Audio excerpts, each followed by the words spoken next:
Taste the Daily.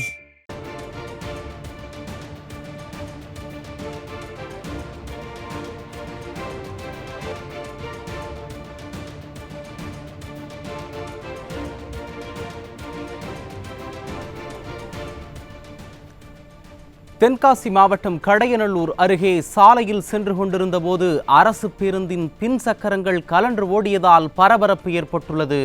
இது குறித்த கூடுதல் தகவல்களை செய்தியாளர் மாரிமுத்துவிடம் கேட்கலாம்.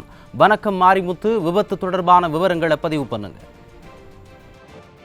கண்ணதாசன் கடையநல்லூர் அருகே மதுரை தென்காசி தேசிய நெடுஞ்சாலையில் சென்று கொண்டிருந்த அரசு பேருந்தின் பின் சக்கரம் ஒன்று கலண்டு ஓடியது மிகப்பெரிய பரபரப்பை ஏற்படுத்தியுள்ளது.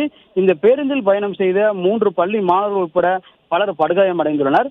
தென்காசி மாவட்டம் கடையநல்லூர் அருகே உள்ள இடைகால் பகுதியில் மதுரையிலிருந்து குற்றாலம் நோக்கி அரசு பேருந்து ஒன்று வந்து கொண்டிருந்தது. அப்போது வளைவில் திரும்பும் போது ஓட்டுநர் பேருந்தை வேகமாக திருப்பியுள்ளார்.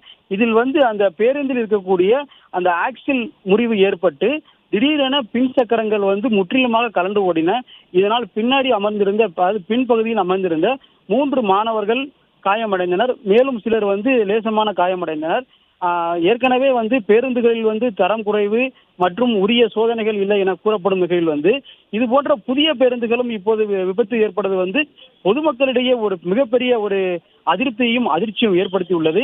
இது போன்ற சம்பவங்களால் பொதுமக்களின் பாதுகாப்புக்கு எந்த ஒரு உத்தரவாதம் இல்லை எனவும் சமூக ஆர்வலர்கள் உள்ளிட்டோர் கடும் குற்றம் சாட்டி வருகின்றனர்.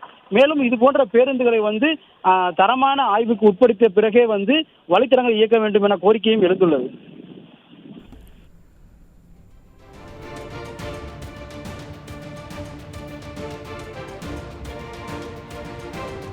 கடையநல்லூர் அருகே சாலையில் சென்று கொண்டிருந்த போது அரசு பேருந்தின் பின் சக்கரங்கள் கலன்று ஓடியதால் பரபரப்பு ஏற்பட்டிருக்கிறது.